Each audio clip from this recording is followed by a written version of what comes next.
تو دوستوں گزارش کرنا ہے تحفے کے متعلق درجنوں فرامین ہیں آل محمد کے، کون نہیں جانتا، ہر بندے کو پتہ ہے، ہر بندے کو علم ہے، ہر بندہ تقریباً صاحب مطالعہ ہے۔ تحفہ دل جیت لیتا ہے، تحفہ دل خرید لیتا ہے، تحفہ دینے سے کسی کے مقام میں اپنی عزت بنائی جا سکتی ہے۔ اس ضمن میں بالکل مختصر عرض کرتا چلوں، لکھتے ہیں کہ ایک کنیز نے حضرت امام حسین علیہ السلام کی خدمت میں پھول پیش کیے، یعنی کوئی قیمتی تحفہ نہیں تھا، پھول۔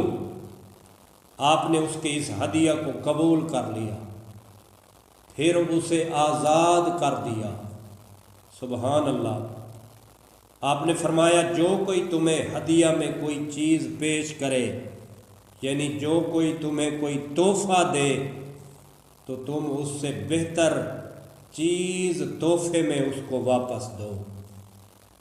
کسی نے پوچھا مولا آپ نے اس کنیز کو کیوں آزاد کیا؟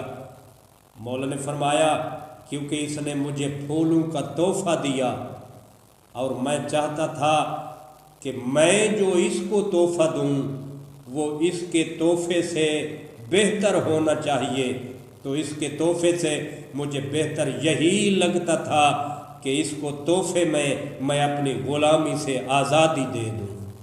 سبحان اللہ۔